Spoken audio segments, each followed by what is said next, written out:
3, 4. We just live right now, man. It's going down, excited for the season. You know, we coming off a playoff win. I mean, you know, we had a couple wins.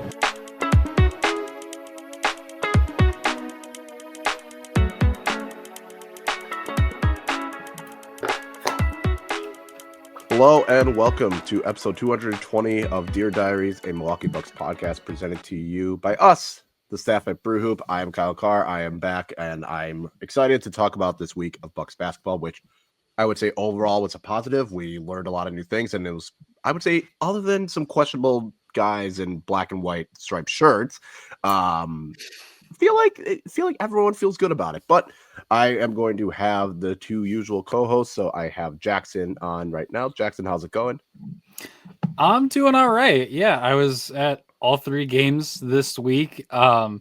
And let me tell you, traveling up to Milwaukee 3 times a week every other day was certainly a trip. But no, it was a lot of fun to be there, and like you said, I learned quite a bit seeing those games live. So I'm excited to talk about it. Awesome. And then we have Jack. How's it going?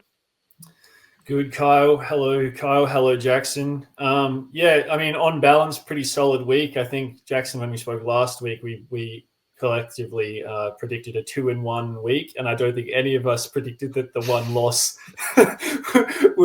would come versing the Sacramento Kings. So a little bit of a sour note to end the week, but yeah, on balance, I mean, you have to take a 2-1 record. Being pretty happy about it. So yeah, excited to chat. I definitely, if you had told me the Bucks went 2-1 last week, I'd be like, yeah, they would have lost to the Knicks. That's totally understandable. Sure. But no, the Bucks did go and beat the Knicks 121-111. And then 2 days later, they faced the Golden State Warriors and won that game 120-110. They didn't have Giannis in this game, but we had a hero step in and twice break his career high this week, and we'll talk more about that. And then at the end of the week, the Bucks played the Sacramento Kings on Saturday after it was like early evening, we'll say, and came up short 135-133. It was a game. Defense was optional. Competent refereeing was optional, and it felt like one of those games where, yes, the refs were terrible, and the Bucks had a legitimate reason to feel like they got robbed of that game, but they also had a lot of self-inflicting wounds on themselves. So overall, again, 2-1, not bad, and the Bucks record is still better than what most would expect. I would say a 4-2 week, given that they went 2-1 last week and then 2-1 this week. So I guess we're going to try and figure out what we learned from this week. I feel like instead of trying to go through each game, because overall, I feel like the games all had a common theme for the week. So we'll just go and talk about what we learned from the previous weeks. So Jack, I'll let you go first, because I feel like this is probably the biggest thing in terms of storyline and what happened in the weeks for the Bucks. Yeah. So my thing that I learned was that getting Ryan Rollins is like reverse karma for Bucks fans for all the bad picks that have been made over the years. No offense, the DJ Wilsons, the Marjon Beauchamps, the list goes on. But this guy's kind of winding journey to get to Milwaukee after being traded in the Jordan Poole deal to the Wizards, and then maybe a few possible indiscretions while he was with the Wizards, which caused him to get let go by them. And of course, the world works in wonderful ways. He winds up in Milwaukee, and I think like last season, he had this shoulder injury, but most people are like, are we just sleeping on this guy? Like, what does he actually do what does he do poorly? You know, he's an excellent defender. He's got long arms. He can play make. He can shoot off the dribble. He can shoot off the catch. I mean, seemingly he just needed an off season to get healthy. And he's just exploded onto the scene. Obviously had 25 against the Knicks, 32 against the Warriors with, I believe, 8 assists or something ridiculous like that. He's averaging 18.2 points per game for the season, 5.5 assists, shooting 54% from the field and 40% from three. So, I mean, he has been a revelation. And if he can like become like a guy, capital A, capital G, a guy for this team, I mean, it kind of changes everything. So yeah, over the moon with Ryan Rollins and his breakout this season. Yeah, it's interesting because with Kevin Porter Jr. going down hurt, it gave Ryan Rollins a chance to be with the starters and kind of make a case for himself on continuing to be the starter, even when Kevin Porter Jr. comes back. Weirdly enough, it was like right when Kevin Porter Jr. was about to make his return, he gets hurt. Unfortunately, suffers a knee injury. He's going to need a minor procedure done, so he's expected to be out around the next month. So we'll see how that goes and how they want to integrate Kevin Porter Jr. back to the team and wish him a speedy recovery. But it was comforting for Milwaukee to know they had Ryan Rollins there, and this was like a week for him to show what he can do for the Bucks, both with the starters and without Giannis. Like, it was kind of like you had both games where you kind of saw what he can do. The defense has always been there. He always gives it his all defensively, and he got tasked with a lot of tough assignments. Jalen Brunson, Steph Curry, and Podemski for those games. And I feel like it was interesting because it's not like he was doing anything different than what he normally does. Like, he picked the right moments to attack the rim. He was still able to hit shots. It's not as though he was playing out of character with this increased responsibility. It's kind of like he was able to continue doing what he was doing, and it just worked out in a better sense. So I think that's encouraging because it's not as though if Milwaukee asked him, hey, can you do a little bit more? Probably could, but at the same time, knowing you can get these stats and these performances in the role that he's basically been doing just with more minutes, I think that was very encouraging to see. Yeah, and if just to build off of that, if you want to even include last Sunday's game, he was also tasked with guarding Donovan Mitchell against the Cavs, and then even on Saturday guarding Zach LaVine and DeMar DeRozan in stretches. Like, that's about as hard of a defensive week as you could ask for to go from Donovan Mitchell to Jalen Brunson to Steph Curry, and then Zach LaVine and DeMar DeRozan. Like, that's insane. That's just an insane set of assignments in 1 week. So, and he handled it well. He wasn't necessarily surprised when he set that. I think he set that career high against New York. I asked him, like, oh, just give you extra confidence of like how you can play considering the team and the stage that you guys were on. He's like, nah, I'm very confident in what I can do and my abilities, and I knew I could do something like this. So he's a really confident guy. I'll give him all the respect in the world for being as confident as he is in himself. Jackson, you're obviously at all 3 games this week. Take us inside the arena and what the atmosphere was like, especially as that, like, both the Knicks and the Warriors games, especially, but like the final moments of that Warriors game on TV on my computer seemed really loud. But take us inside the arena. You know what the funny thing is like, yes, those were like, it felt like as the week progressed, the crowds got louder and louder, and maybe that's just like with the weekend approaching, more people had like a chance to go. But funny enough, Saturday's game, I think, was honestly the loudest I heard at Pfizer Forum all week of all the games. Like a 4:00 game against the 1-4 Sacramento Kings, it was pretty full, which was a good thing, I guess. I don't know if Wisconsin was on a bye, but I guess no one wanted to watch that, which I don't. They were, and they were on a bye, which probably for the sake of them, they didn't get embarrassed. I was gonna say, even if they weren't on a bye, they were on a bye. But no, like, the crowd was just popping all week long. Like, give credit to the fans that showed up each and every night this week. They were loud. Like, it was intense. The Knicks was a little bit different because I believe they had a pretty decent lead heading into the last couple of minutes. I think it was maybe like the last 3 minutes, and then it was kind of close, and they started to pull away, so there wasn't that necessary. But man, that shot at the end of that Warriors game where Rollins pulls up in Jimmy's face and hits a 3 to ice it, that combined with that Miles Turner 3 against Sacramento is probably the loudest crowd pops I heard this week at Pfizer. Yeah, it felt like the same thing, like especially at the end of the Warriors game, it was pretty loud. And I was gonna say it felt like at times the Kings game got loud because of just how bad some of the calls that the refs made, and like you could tell like it was playing on the it felt like you knew like when it got replayed on the Jumbotron, because then you would just hear this like giant roar of boos shortly after. So I was like, okay, people did show up for this, and I mean it was a good weekend for it. The Badgers didn't play. It was gloomy weather. It was at a decent time that people can go to a game, and at least on Saturday. So no, I definitely can tell at the end of the Warriors game and at points during the Kings game that it was loud and people were getting into it, which is good because you want that, especially in the Warriors game where, you know, maybe someone could have been like, oh, Giannis isn't playing, whatever. Like, maybe I won't go. And with it being the Warriors, like, you know, you're going to get like a contingent of fans that are there just to see Steph. Yeah, there was actually a pretty good size like Steph Curry contingent in there. There was it was one of the and one layups that Curry had over AJ Green. And I was looking down, I was like typing something on my computer, and I heard like Steph Curry and just like this pop of noise really quick. And I'm like, oh, did they call Steph Curry for a foul? Like, or like something along those, and I look up, I'm like, oh, he just hit a layup or whatever. He got fouled and hit the shot.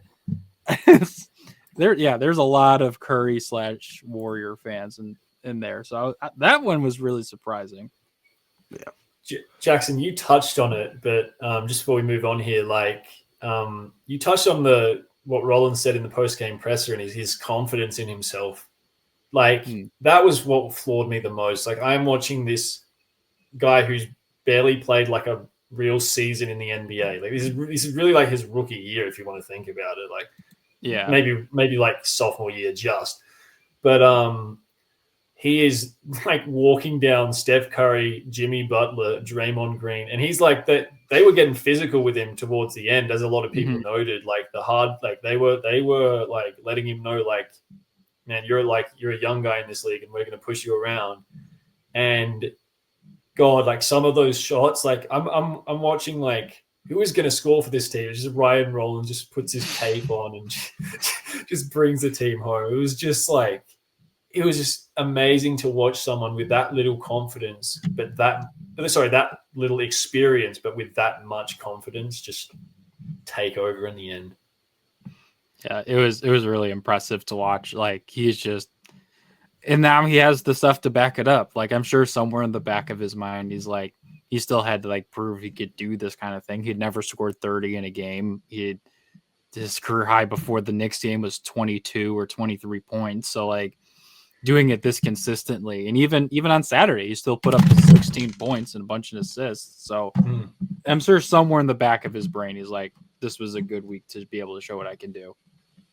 Yeah, I was going to say, like Saturday was definitely the quieter of the other two games, but it was still a solid game. You know, he still had 16 points, 8 assists, was still getting to the rim pretty consistently. I don't think any of his threes fell, but it was like at least he was still able to impact the game. Then that kind of transitions to my point, and what I learned is we got a good glimpse of what the offense is going to be this season. We saw with Giannis and without Giannis how it's going to function, and it's pretty much the Bucks are going to shoot a lot of threes. There are going to be ebbs and flows. As we saw at the beginning of the Kings game, everything was going Milwaukee's way. Every shot was falling. I think they were shooting 72%, at least almost at the end of the first quarter. So that is when you notice the offense is clicking, and it's great to see. But then we've seen, especially in the second quarters, the offense just stagnant and the offense struggling, whether it's just not hitting shots or, especially in the Kings game, a lot of it did fall on Giannis taking a lot of bad to questionable mid-range jumpers when he probably could have gotten to the rim. And I think there is some aspect of that with the offense is when it's flowing and when shots are falling and when there's ball movement, this offense looks really, really good. And the Bucks, I mean, they scored 133 points on Saturday. So it's not as though they lost because the offense did stagnate, but it still scored 133 points. Like that's still impressive. But I think what we saw, and I feel like this was more notable in the Knicks game, is there are different ways Milwaukee can score besides just shooting threes and Giannis doing Giannis things.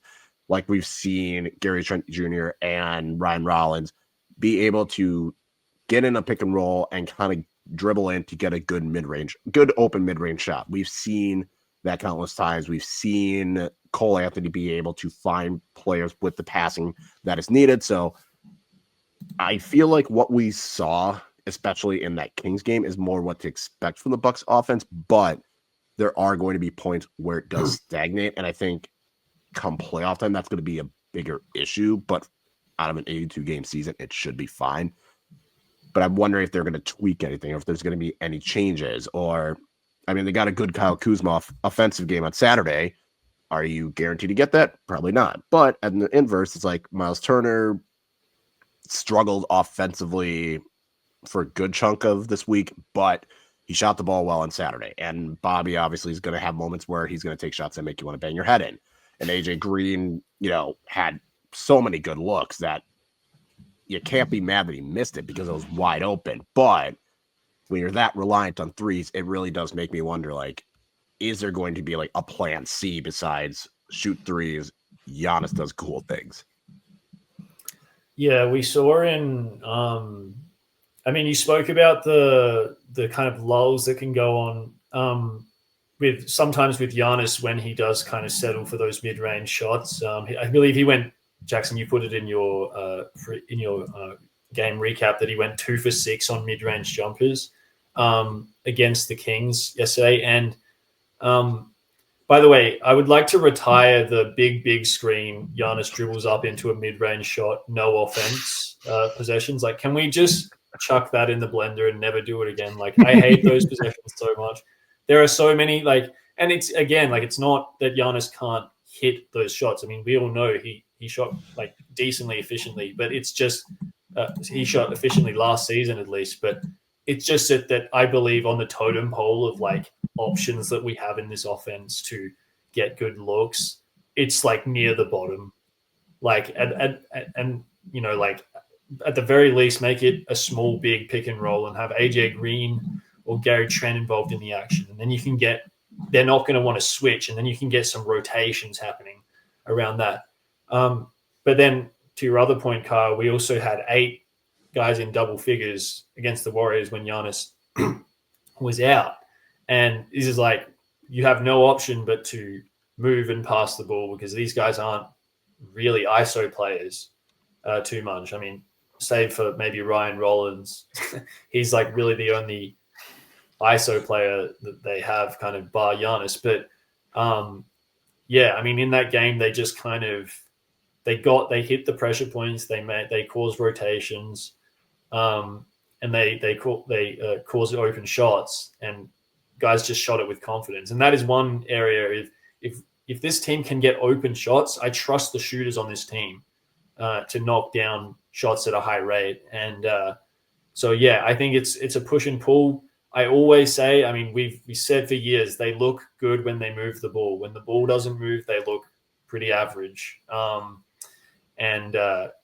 maintain that. They need to keep passing the ball and setting good screens and causing those rotations. Yeah, it felt like so many points on Saturday. The ball was just sticking and just felt like they were in a malaise. I know there was that thing where we talked about before where the Bucks have a weird record in these matinee games or weekend matinee games. But yeah, I was just, when you were talking about worrying about playoff time, Kyle, some of us in the media room, Jim and then Jason Anderson from the Sacramento Bee, we were just talking about because more likely than not, Sacramento's probably going to end up blowing things up at some point, just because this team is going to be sniffing somewhere between the 12 and the 9 seed in the West, if they're lucky, especially that 9-10. And we're talking about players is there anyone on Sacramento that would be helpful for the Bucks? And we talked about DeMar DeRozan as one of those guys. The problem is, though, he just doesn't fit the style of what this team is anymore. A, and B, unfortunately, Kyle Kuzma has basically made himself that meme. I've become so important at work and now it's a problem. because he's now Giannis's backup. And if the idea was like, oh, 1-for-1, maybe swap some seconds of Kuzma for DeRozan. It's like, who's Giannis's backup at that point? Because you're going to start DeRozan. He's not going to want to come off the bench. So that means you're benching AJ Green or Gary Trent. And then what? Taurean Prince is now Giannis's backup? Like that, unless there's like another deal to be made somewhere else down the line. But it just made me think of that conversation. But yeah, it's again, like I've said ad nauseum last year, and I've said it this year, and you guys said it, when they move the ball, the offense works really, really well. It felt like they were trying to go bucket for bucket with DeRozan and Levine on Saturday. Mm-hmm. And I think that was the part that was bothering me more. It's like, no, don't do that. Like, there are too many times where it'd be like early in the shot clock, it'd be like 18 seconds and a shot went up. I was like, that was absolutely, unless it's a wide open three, especially in the corner, don't do that. Like, there's no need for it. And I put in the chat, I was like, live by Levine, die by Levine. And for Sacramento, it worked. But that's not something you should try and do. If you want them to chuck up shots, then you let them chuck up shots. And if they're making it, so be it. But that is not your game. Your game is not based on trying to go bucket for bucket in that style. Your game is more kind of the 5-out. Your game is more trying to get your shooters in good positions and getting Giannis in a position that he can take on his defender, or he's close to the rim, or say with Miles Turner, like get him in the pick and pop. So when it was like, I feel like it was the third quarter, especially where it's like they did it like 3 or 4 times. I was like, this is not good. And then just at the end of the game, where they got a chance to take the lead, and then Giannis kind of just like rushed into it and tried making a pass to, I don't know who was in the corner, but he tried making a pass to the corner, but then hit the bottom of the rim. I was just like, crap. It just felt like that was such a rushed thing. And I think it kind of go like, obviously ball movement, but also just making hectic decisions really hurt Milwaukee on Saturday, while we saw on Tuesday, you got the Knicks and the Warriors, them taking a more patient approach allowed them to pick their spots, and then it caused the defenses to really not be able to do much about it. And yes, I know these are not 2 defensive stalwart teams, but neither were the Kings. So just to jump in really quick, Doc even talked about that idea where they wanted to go bucket for bucket, and he basically said, like, I think when the bench came in, it almost seemed like their mentality was like, we want to score. Because obviously, and part of that was because he scored 47 points in the first quarter, which is a season high already. So yeah, he spoke on that specifically, where like that, like essentially that became their mentality. Like, we want to score. Kind of became their thing. That makes sense. Also didn't help Cole Anthony getting ejected because of I feel like that also like threw a wrench in Milwaukee's offense being able to patiently and pick its moments as well. Yeah, that was rough. That was so rough. Yeah, the final play, like you were mentioning, Kyle, like I watched it initially, I was like, oh man, like Giannis rushed that so bad. Like I was kind of annoyed. And then I watched it again, like I understood what he was going for, like okay, the defense isn't set, they're backpedaling, like that's generally Giannis's cue to try and get to the rack. However, it wasn't like a full-on fast break. There were multiple players back, and he just had way more time. He had a full shot clock, obviously. Like there was like 26 seconds left in the game, and so that was frustrating. Yeah.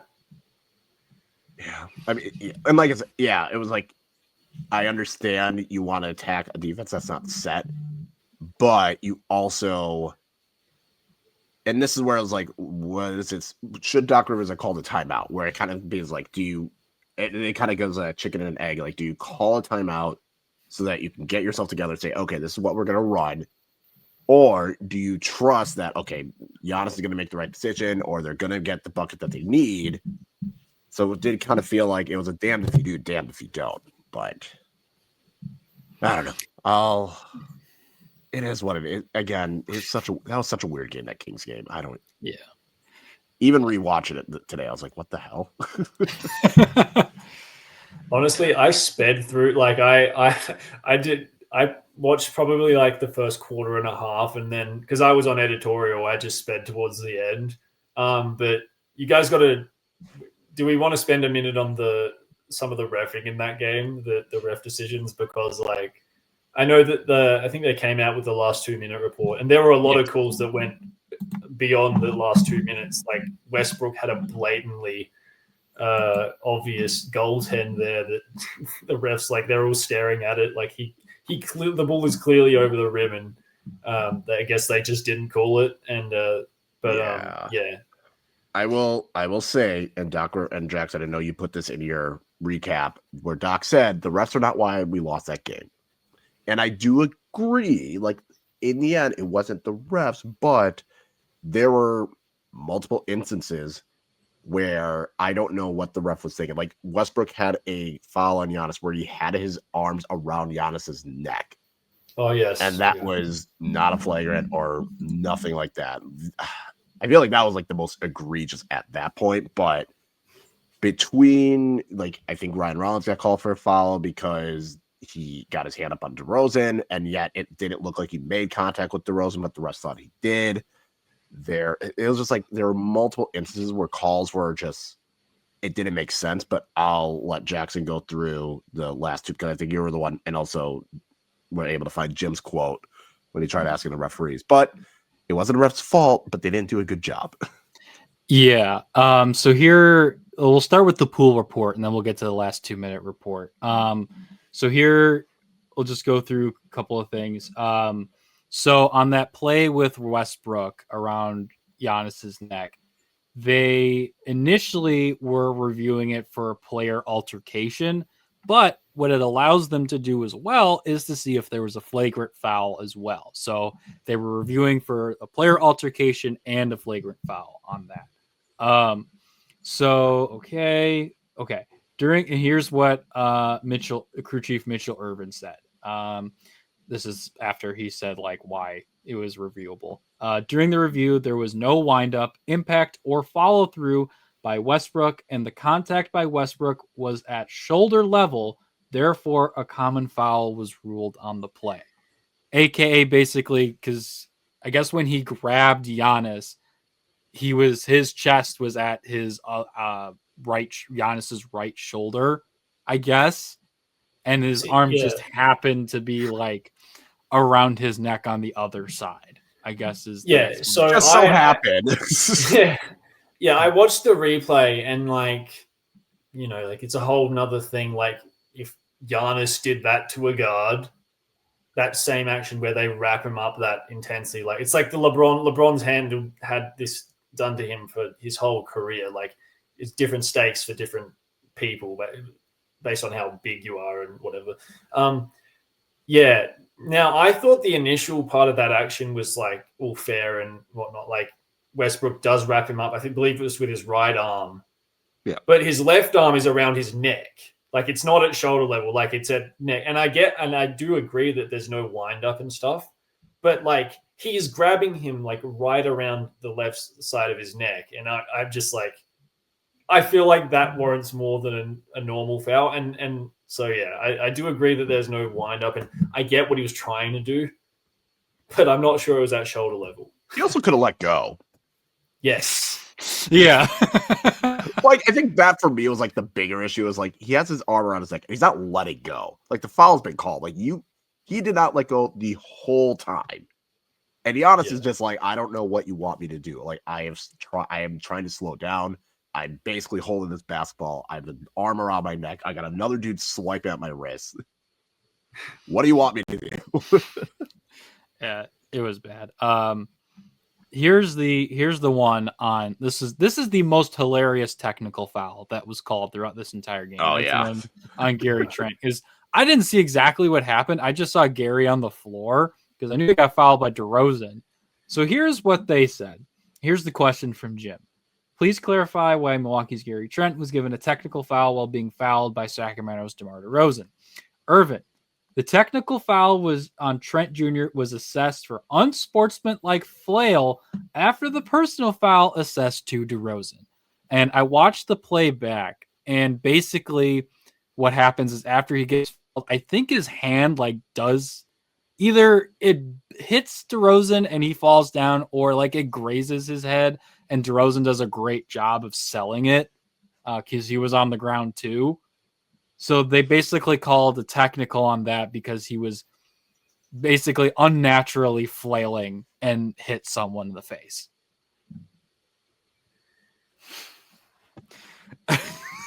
Sure. While he's being fouled, by the way.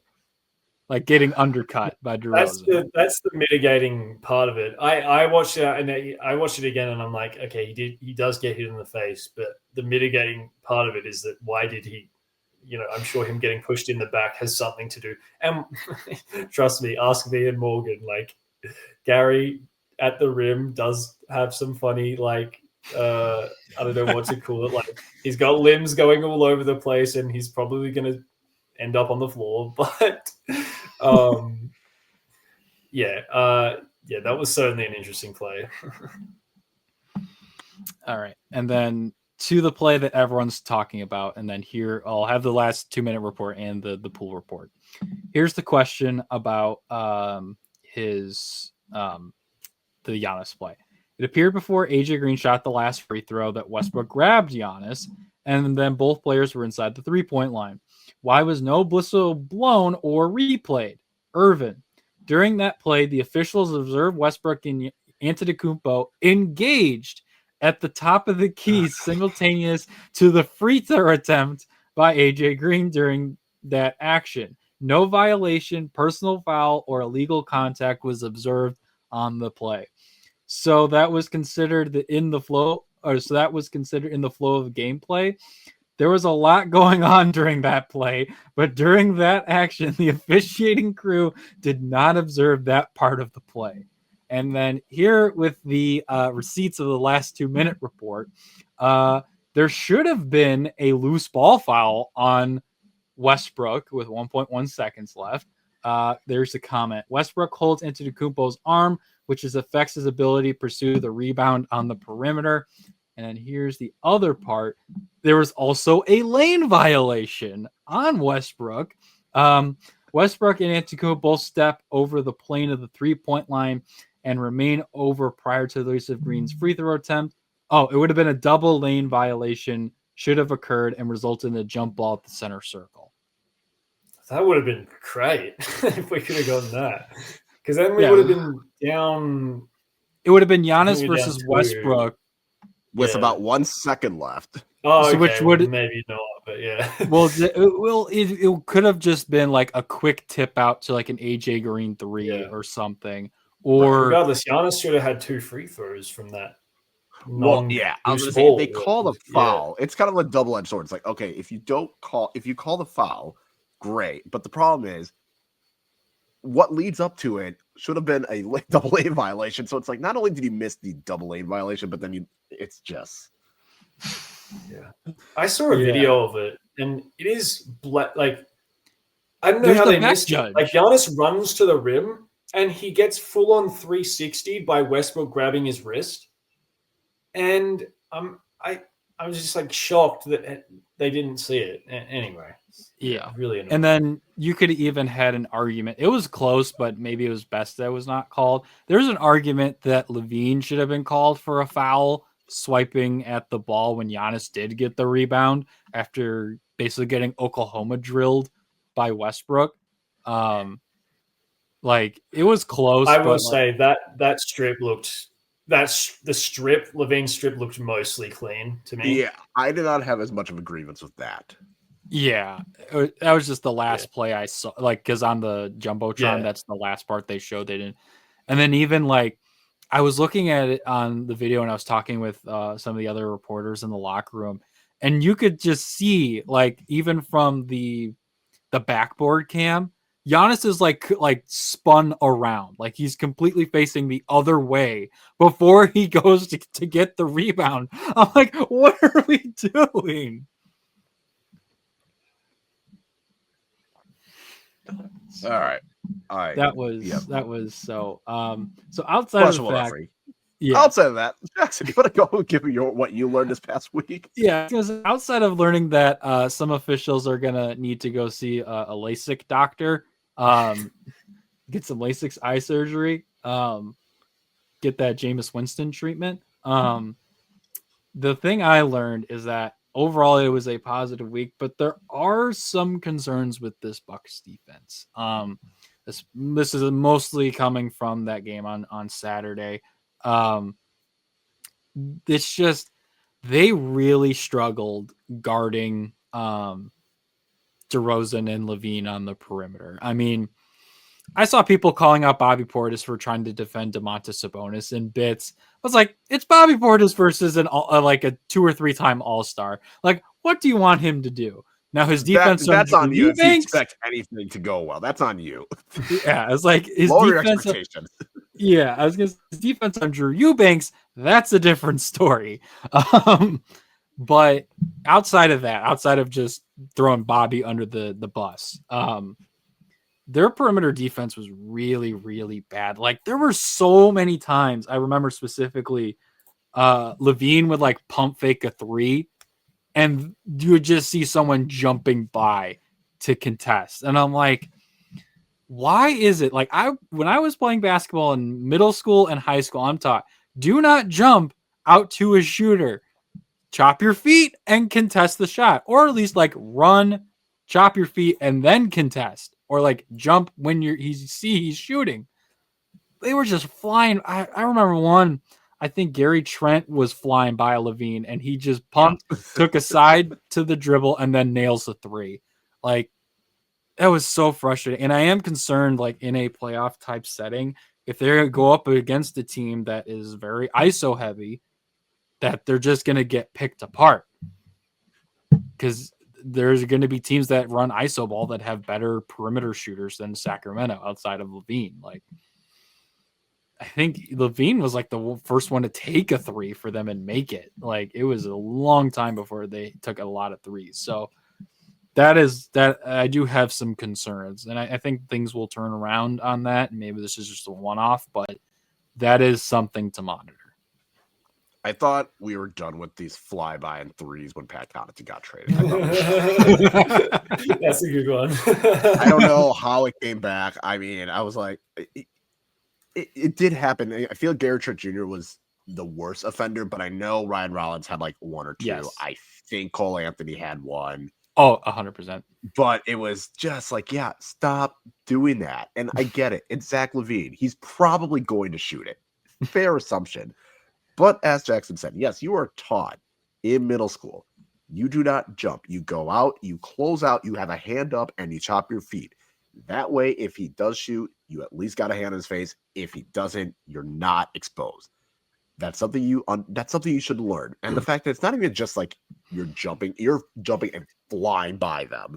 Like you're doing a long jump as it's happening. It's like, what the hell?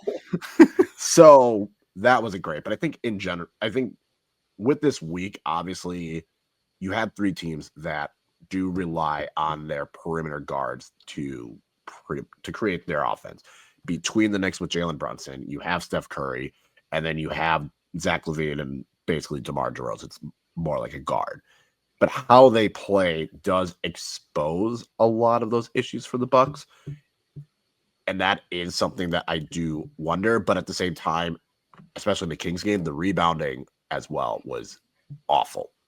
Yeah. Just awful. And I understand with no Brook, swapping Brook for Miles Turner, you weren't going to lose that in terms on the rebounding side, but there's still no reason for Sacramento to get as many offensive rebounds as they did. And Devin Eubanks was at the center of at least 4 of them. I was like, what the actual F are you guys doing? And that was what drove me up the wall. Because it's like, it's either a guy that should not be in the position to get there, or it would be a Westbrook or, some kind of guard that just like does a quick crash and no one's boxing him out. And so I think part of the issue with the defense is the perimeter side, but also the rebounding has been pretty bad. And despite all this, Milwaukee is still sitting 16th in defensive rating. Yeah, Giannis had a couple when he was guarding Sabonis where he just jumped. Like, he didn't put, like, if you don't put a body on Sabonis, you can grab that thing. And, like, that should be number one on the scouting report is you can't just jump up and expect to grab it because Sabonis is going to body you under the rim and grab that ball. And I thought Giannis had one late where he just, like, I feel like they got like 3 offensive rebounds on like one possession. And Yep. Giannis, I was just like, Giannis, if you just boxed him out, if you put a body on him, you would have got that rebound.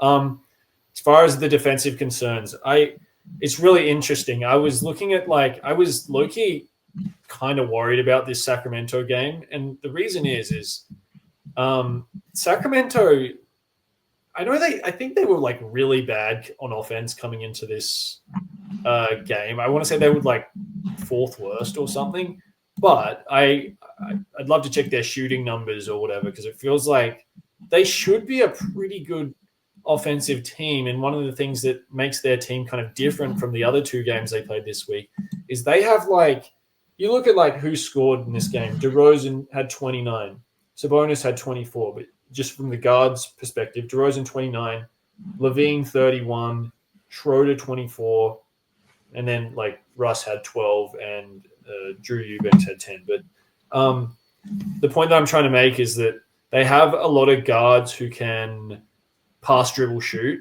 as opposed to the Knicks. There were pressure points that you could help off. Josh, they put Bobby Portis on Josh Hart, and I'm like, this is great because Josh Hart he doesn't shoot the ball. And I mean, you go on Nick, you get as we were playing that game, I was going on Twitter and Knicks fans are losing it at Josh Hart because he just doesn't look. He looks like a shell of himself, and that's the type of guy where it's the Bucks can kind of pack the paint and not be worried about having to run out to these guys. But when teams have multiple playmakers, these guys Levine, Schroeder, DeRozan, they Westbrook. Absolutely die. Yeah. Yep. And they absolutely diced the Bucks. And I think the size element that the Bucks have is a part of that. AJ Green's going to have to guard someone that's bigger than him in that group. And you're probably going to put Rollins on Schroeder, which means AJ is probably going to guard Levine. That's just a mismatch. And that's going to be something that the Bucks are dealing with all season. But yeah, I mean, against the Knicks, it was a bit okay, put Rollins on Brunson and put, whoever it was on Steph Curry. I'm not sure. It was Rollins again. Most of the game. Yeah.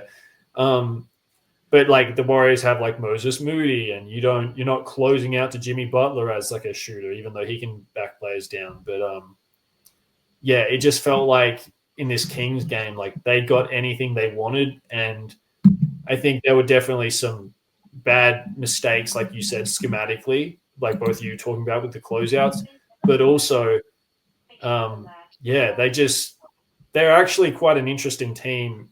I think they're going to be able to score it pretty well. I don't think they're going to be guard to save their lives, but if the Bucks aren't going to play any defense, they can definitely surprise teams.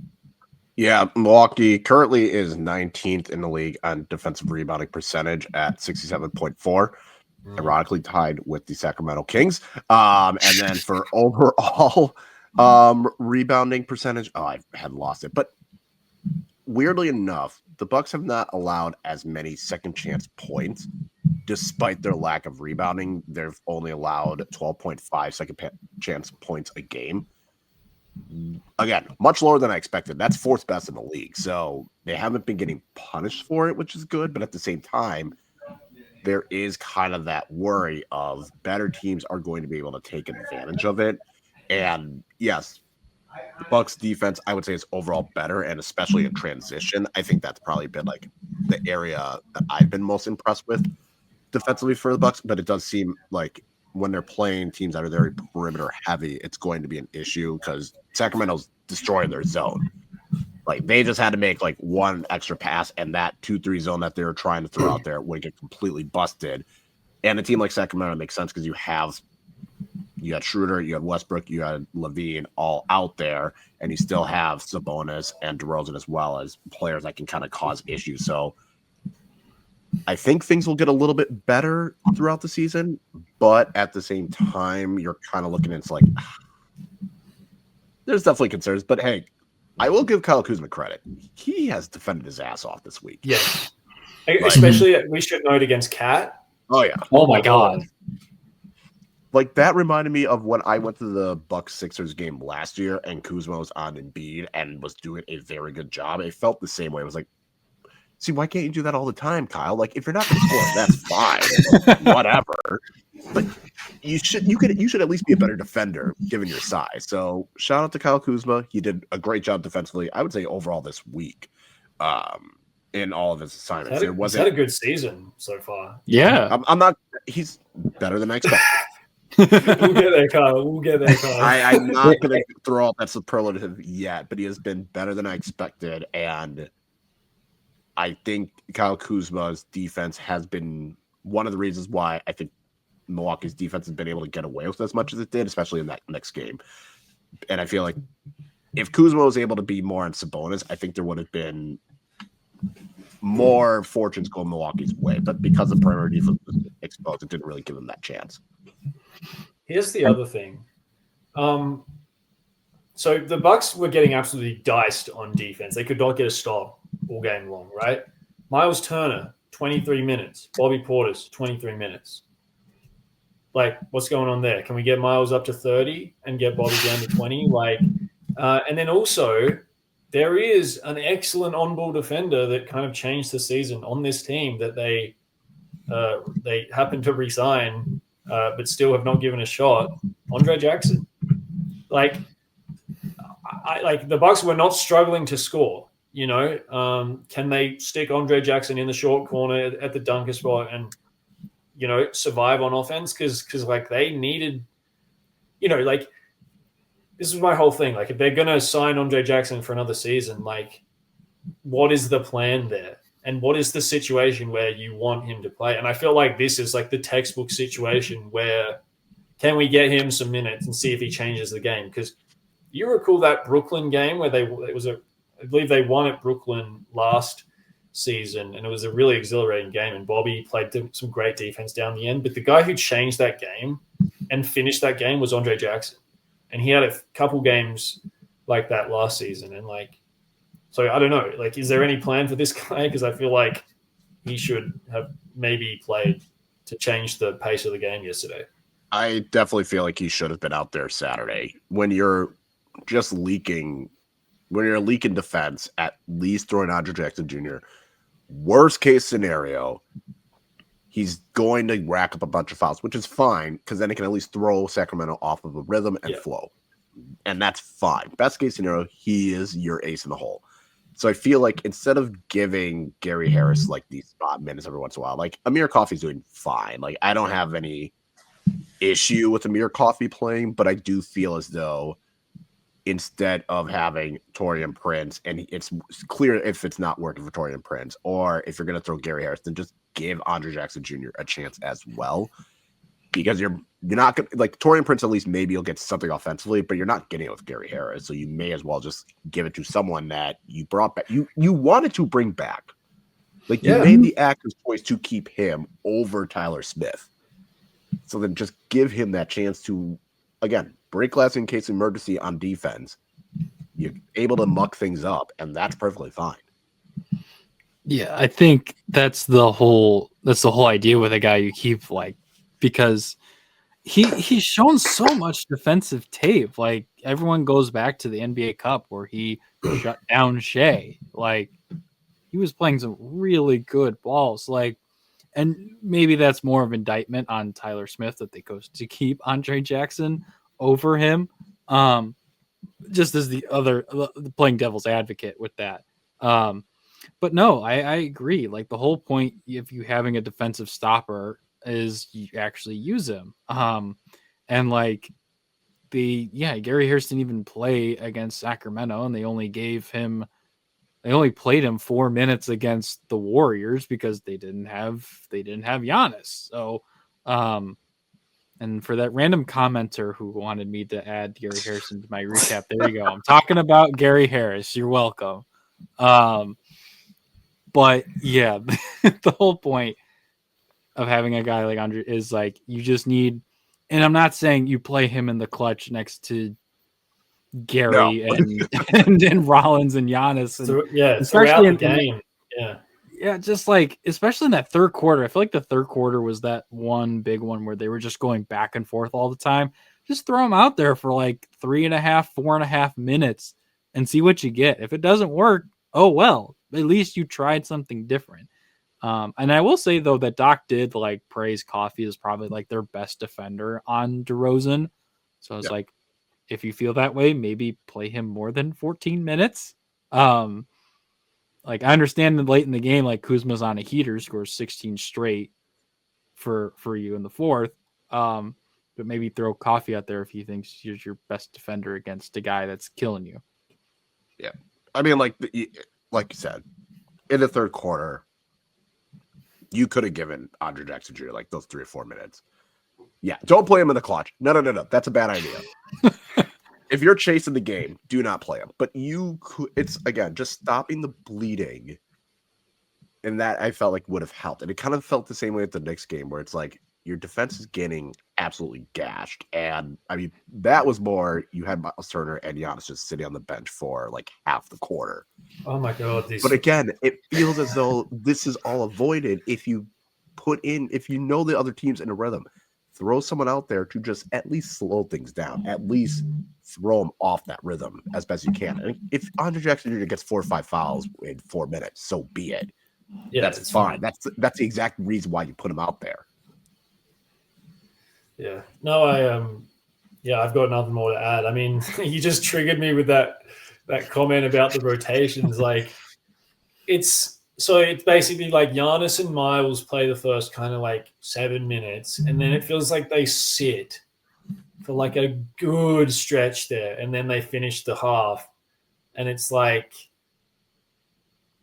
someone said on Twitter that these guys just lose a rhythm when they sit for that long. Like, can we like get some more breaks in there, but like have them, play 4 minutes here, take 2 minutes rest, or whatever it is. The other thing is like it feels like Bobby needs a full-time rim protector around him at all times. But can we please like get more of Giannis and and Miles next to Bobby? Because like this guy just has the rim protection instincts are just none. Like he does like you go to the rim, you're scoring against Bobby Portis, and so it's just like these long kind of like all bench unit stretches that we're having, like I don't know, man. It's making me nervous. I don't think that'll be a postseason problem, but at the same time, I don't know. But oh my god! All right, or I lose it. I mean, Doc did turn it around he did better against Golden State, and he was fine against Sacramento with his rotations. Like, I don't have much gripe, but that New York game was awful. And if the Bucks had lost that game, I would have pointed that second quarter. All right, let's go to our miscellaneous topics. I will let Jackson go first with any builds or Lego sets that he wants you to be on the lookout for. Yes. So I went through a few of them last week because our family is a bunch of Lego heads, and we went through this whole catalog of different Lego sets. I will shout out because my mom wants this one. They have a tiger head with like little flowers on it that you can like hang up. So if you're looking for a gift for your Lego girlfriend or fiance or spouse, get her that. She will love it. Just throwing it up there right now. As for me, I don't know if I've showed this one before because it's been a while. But I'm gonna go with this one. I think I've showed this one before, but hey, why not see it again? This is Darth Vader's Super Star Destroyer from Episode 6. It's a kind of nice little diorama model. It's got two little regular size Star Destroyers on these little plastic things. I guess it's all plastic because it's Lego. But yeah, I got this a while ago. I want to say maybe like last Christmas, or maybe I bought this one for myself. Who knows? It was a long time ago. But no, from what I remember, it was a lot of fun. And like, I'm always a sucker for the big ship ones. I got the reasonably priced Star Destroyer that I showed a while ago. I'm a sucker for big ships. One day I hope to get the Venator that's like $600 or $700 or whatever. One day, either that or the Titanic is like my one big Lego purchase I will like make in my life. But yeah, this was fun. If I had to give it, from what I remember, this rating out of 5 Lego bricks, I'd say like a 3.5. Like, it was a fun one, but obviously not a lot of color. It's just a big gray triangle. All right. And hey, I'm okay with that. And I will put a note. I don't have anyone that's going to want that gift, but it sounds like a good gift. Jackson, I do need to send you, because we got the boys, the Formula One Lego sets. Oh, okay. So I got my oldest, he has a Ferrari one, and my youngest has a Red Bull one. So we finished those, and those were a pain, and I hated it. But I will send a picture next time I'm at my parents, because don't try to do Legos with like a 5 and 4-year-old. That's honestly the lesson. But I will make sure to send you that, because I think you would enjoy it. So sweet. All right. I'll look forward. Yeah. Jack, any update on everything that's going down there in terms of basketball? So just one game this week. The 36ers played one game last week, one game this week, and then I believe starting on Thursday they have set 7 games in 21 days, which is now obviously for an NBA team it's pretty standard, but for an NBL team that's pretty crazy because they're playing like sort of midweek games. The games start on Wednesday now, so it's Wednesday through Sunday. Sometimes there's a game on tonight, Monday night. So it's kind of an all-week round competition now. Over the weekend the 36ers squeaked out a win against the Illawarra Hawks, who are the defending champions but have really struggled this year. They kind of lost some of their good imports, and one of their key players has been out until this weekend with an eye injury. And they have JaVale McGee. Obviously, you guys would know JaVale McGee.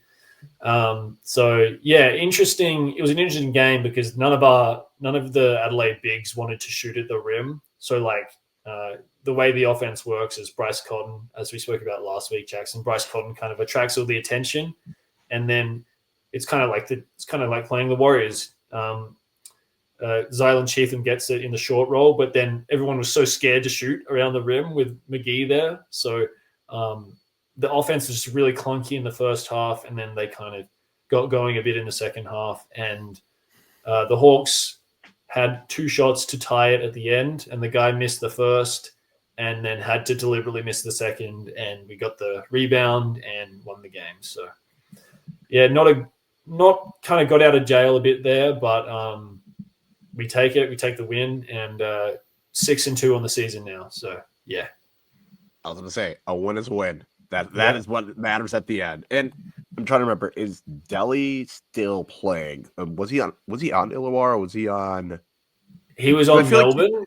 Oh, that's what it was. Okay. He was on Melbourne, but he signed in Sydney on a 3-year deal this year. So he's basically this is kind of his, he's got this year, and I believe I'd be surprised if he isn't retired by the end of that, or at the end of that deal he retires. But he signed with Sydney this season after a long stint with Melbourne, and we all love Delhi, but it's been ugly so far for Delhi. He cannot hit a shot this season. So I am surprised a team gave him a 3-year contract on good money. It's I don't know what he's on, but he. I think people, there's the Delhi, he can be really ugly on offense, but people just people just consider him a winner, and people are willing to bypass they just see the defense and the, the way he impacts winning, I think is a good way to put it. And that's been his MO with the Boomers for a long time, but you can kind of tell it's coming to the end of the road for Delhi, and that deal's it could look ugly towards the end for the Sydney Kings. All right. Okay. Well, that's good. I'm about to let you guys know about some of the absolute dumbest crap I have watched in the past month. The most recent season of Love is Blind. They were in Denver. So for context, the previous couple seasons, there's only been one couple that's gotten married. And it's been kind of like, all right, well, at this point, people are here for fame. They're not here to actually find someone. But there's always like one couple. They get married. They seem happy. Everything seems to work. And Denver said, absolutely not. None of this is happening. No one got married, which is a first. There was 2 couples that broke up before even getting to the altar. No, actually, oh wait, I was gonna say, actually, there was only two that said no at the altar. Everyone and the other 3 all split before the wedding. And it was some of the, like, there's just so many questionable people. Like, we had 2 people leave in the middle of them being in the pods, which is, again, not a common thing. We had one girl that sat there and said, I don't think I can physically be more attracted to this man, and like in a bad way. Like, I don't want to continue this. But as she's trying to break up with him, she's also like all over him, kissing him and making out with him, but also saying like there's no more physical attraction, but then like climbing this man like a tree. That happened. We had one girl that would ask her fiance, "Oh, do you love me?" Be like, "Yeah, I love you." And she's like, "But you don't love me more than I love you." And then they would start fighting. He was just like, "I can't do this." So then he breaks up with her. Carl, you're gonna have to explain. Number one, this is on Netflix, right? This show. Oh yeah, this is all right. Because I feel like I've seen it, but it just like I can't do a show like that. But at this point, it's more than making fun of people. Like, you're just just making fun of people when you're watching. Explain to me, like, I don't know, short soliloquy on how the show works. Okay. Yeah. So there's people and they're in these pods, and you're basically connecting with people without seeing their face. Like, you hear their voice, you're basically talking to them through a wall. So you don't know what they look like. You're not supposed to know what they look like. You don't know. You're going in not seeing this person ever. And then you choose to propose. And if they want to say yes or no. And then once you get engaged, that's when you meet the person for the first time. That's when you see them for the first time. Yes. Wow. So then you'd have that, and then normally they pick like 5 of the couples to go like somewhere tropical. So like this year was in Mexico. So then the couples, which they've now seen for the first time, they all go to Mexico for like a couple days, and then they come back to their hometown. So like this season, it was like Denver. So they're basically in the Denver and like suburb area. But then they live together for like 3 weeks, and then they get to the wedding, and then they would decide if they want to be married or not. Oh, okay. So early in this series history, you had more couples ending up getting married, or at the very least getting to the altar. But like I said, last season was in Minneapolis, St. Paul area. Only one couple got married. The season before that, 2 got married. I think the season before that was in DC. 2 got married. One of them got divorced within like months because the other dude was actually hiding his children. Fun fact. Sometimes that happens. Jesus. So yeah, no, that is the premise of the show. So yeah, the fact that no one got married is like a rare thing. And then it got to the reunion. And in the chat, there was a mention of Chris Paul. Chris Paul was at the Love is Blind reunion. And they decided to have 2 people who were engaged and had broken up. The one that basically said, "I'm not physically attracted to the other guy." He asked for the ring back. So she gives him the ring back. And then the hosts were like, "Actually, why don't we play a game of basketball to determine who gets to keep the ring?" So Chris Paul's over here, and they're basically having these 2 shooting free throws to determine who wins the ring. It was the dumbest thing in the world. I don't understand. I got nothing. I got so many questions, but I don't want to ask any of them because I don't feel really like all want of to them. know more. Yeah, you're gonna just, and if you ask questions, I will give the answer, and you'll just be like, "What?" And again, this is, I mean, like I said, I'm watching for the messiness, and I'm watching for the shit show. Yeah, Like the I premise, get like that the main concept. premise of the Yeah, show there are is certain dead. shows that, The yeah, premise there are of certain the shows that you're just like, this is a train wreck. Like over here, that show is Married at First Sight. Oh which yeah, is yep. I've heard of um, that one. it's similar concept, yeah, and basically they pair. So whatever, you have two couples, they've never seen each other. They literally get married at first sight, like the show says. And but what you will lose brain cells watching the show, and I don't watch it, but like it's very popular. And basically what they do is they all like come to dinner parties and they're all on the show together or whatever. And basically they work out that like they pair two people together and they know that they're going to cheat on each other with like other people in the show, and it always happens. And I have no doubt that they like plan out that like these two people, we're going to pair these two and these two and this couple are going to like cheat on each other in the show. And it's just complete, it is a complete just train wreck, the whole show. But people watch it exactly because of what you're saying, Kyle. It's a train wreck, and it's just like it's entertaining from that point of view. Yeah, but yeah, this season was definitely one of those where I was just like, there's like one or two redeemable people, and one of the redeemable people, it's a dude who this is his lunch. He will make a smoothie with chicken and Crystal Light. Ew! Yeah. What the hell? Yes. Oh yeah. And that's one of the better people. What?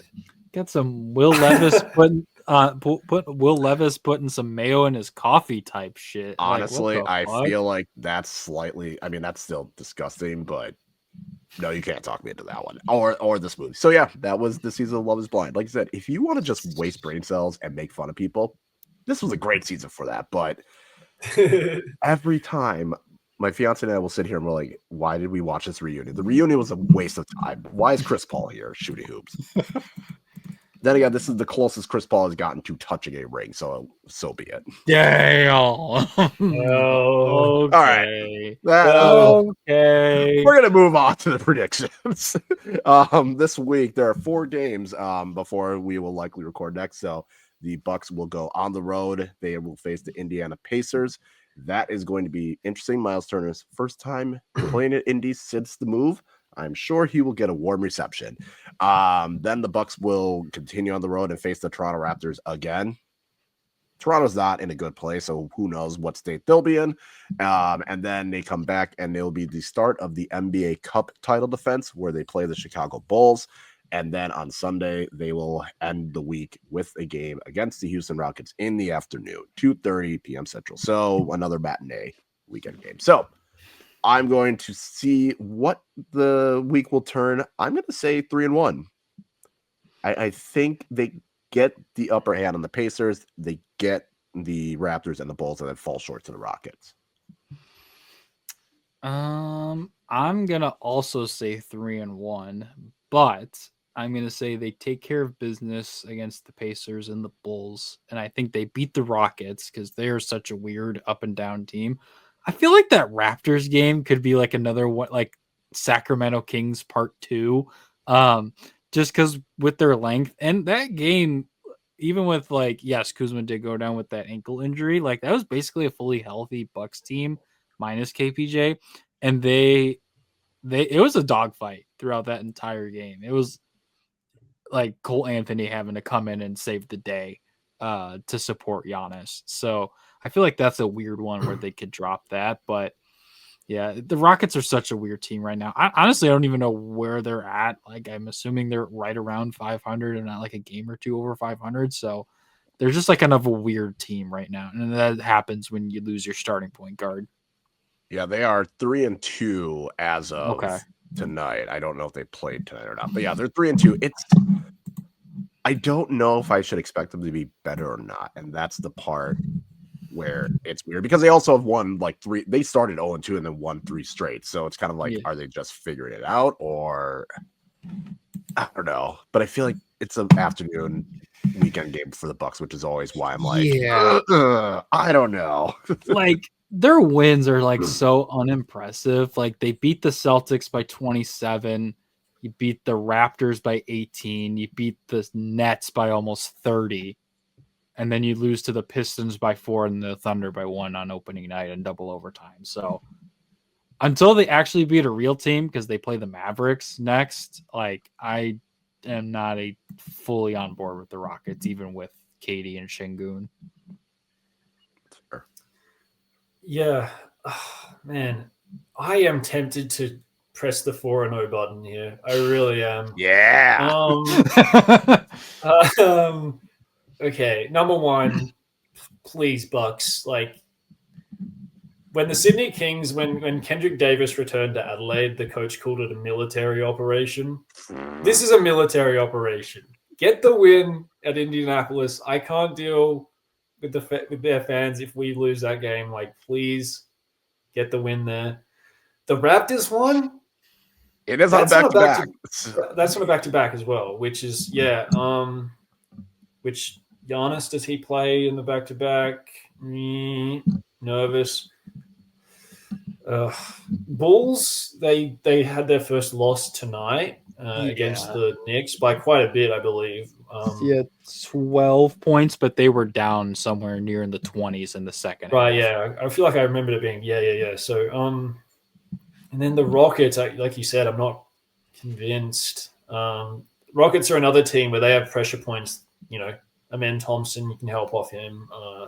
Şengün, I believe, is shooting the 3 better this year, but also like that could be another help point. And then I believe they're starting Steven Adams and Şengün, if I'm not mistaken. Yeah, so which is a choice. Yeah. So obviously you don't have to guard Steven Adams, but one thing that they will have to do against the Rockets is box out, because they will absolutely destroy teams and teams on the offensive glass this year.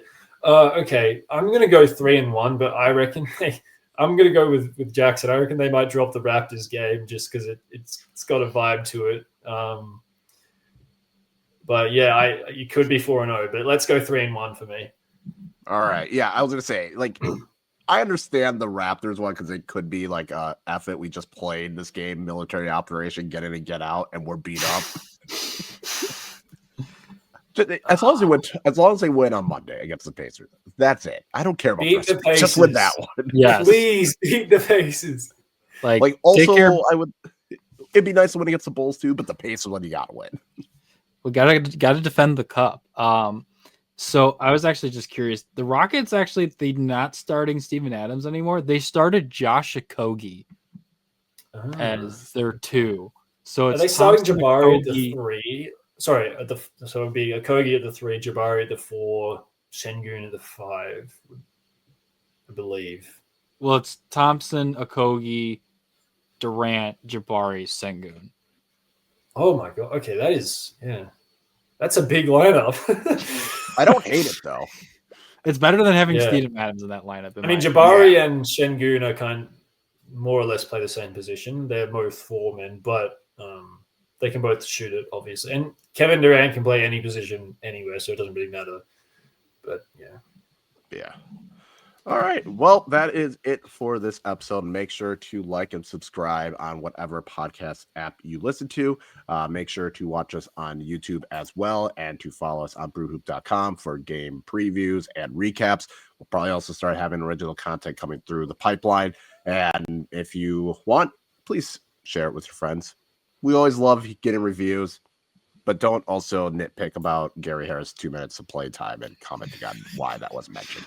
Don't do that. But otherwise, we appreciate it, and we will talk to you next week.